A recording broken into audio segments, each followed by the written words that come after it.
Halo,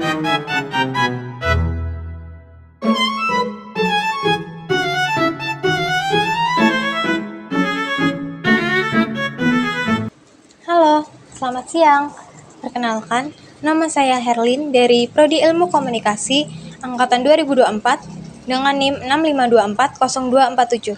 Jadi pada siang hari ini saya akan membahas sedikit mengenai Pancasila sebagai ideologi negara dan juga atau lebih spesifiknya itu dinamika implementasi Pancasila dalam sistem ketatanegaraan Indonesia, khususnya pada masa Orde Baru dan Orde Lama.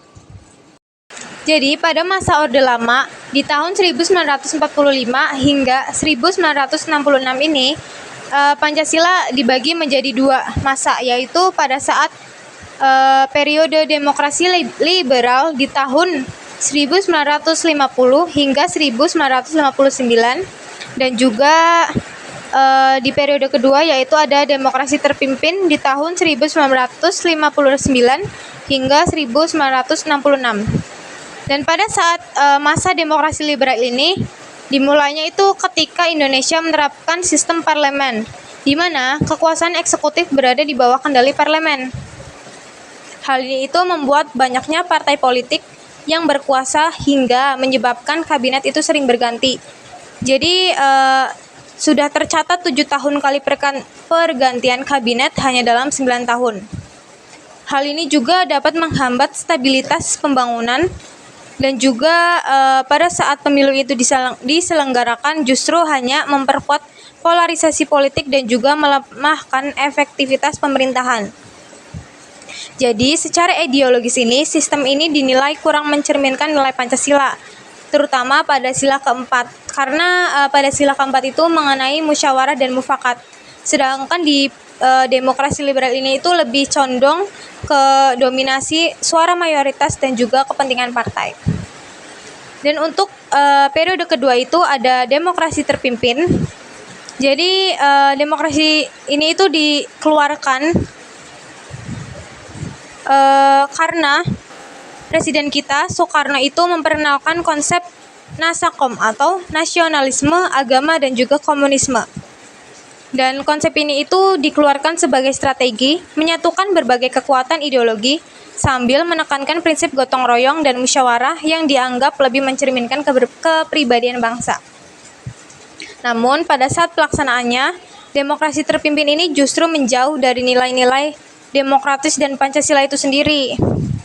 Dan selanjutnya itu implementasi Pancasila pada masa Orde Lama.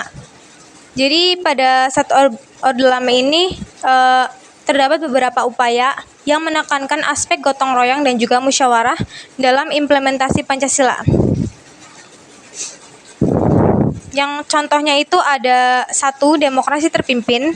Yang kedua, pembangunan ekonomi berdasarkan asas kekeluargaan. Yang ketiga, pembentukan lembaga-lembaga negara. Yang keempat, diadakannya festival budaya dan seni. Yang kelima,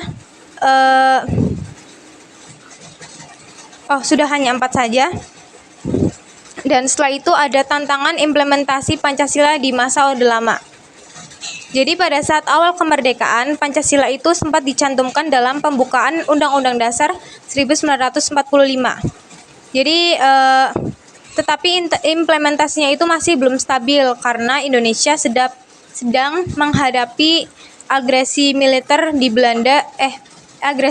Belanda dan juga terdapat konflik internal. Dan tantangannya itu pada saat situasi perang itu terdapat kayak perjuangan fisik yang mengalihkan fokus, sehingga penerapan nilai-nilai Pancasila itu kurang dilakukan. Setelah itu yang kedua ada dominasi partai dan konflik ideologi. Jadi tantangannya itu sistem multipartai menyebabkan instabilitas politik. Kabinet itu sering jatuh dan pemerintahan sulit fokus pada pembangunan berlandaskan Pancasila.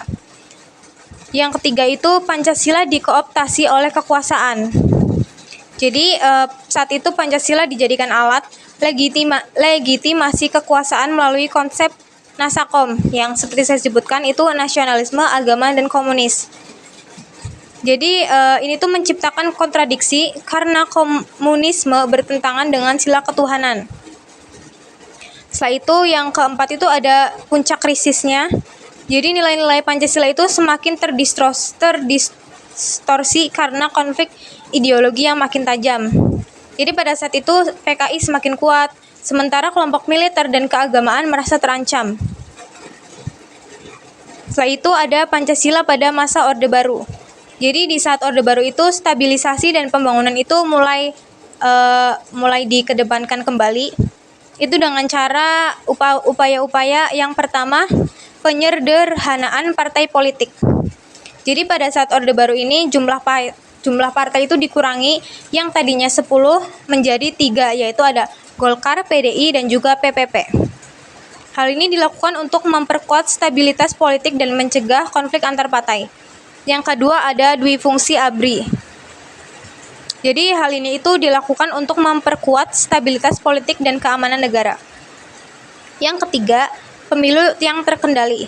Jadi pada saat pemerintahan Orde Baru ini, mereka menguntungkan Golkar dan pemerintahan dengan sistem pemilu dilakukan untuk menjaga stabilitas politik dan mengukuhkan kekuasaan pemerintah.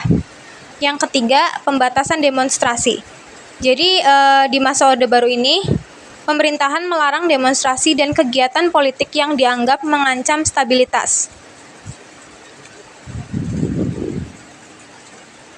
Setelah itu ada implementasi Pancasila pada masa Orde Baru. Dan ini tuh pada tahun 1966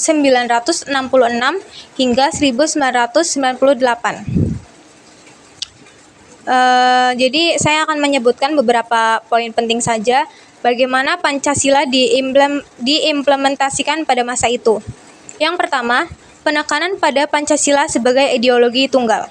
Jadi pada pemerintahan Orde Baru ini mewajibkan semua organisasi sosial dan politik untuk menjadikan Pancasila sebagai satu-satunya asas atau asas tunggal yang bertujuan untuk menjaga stabilitas politik dan mencegah ideologi lain seperti komunisme menyebar kembali.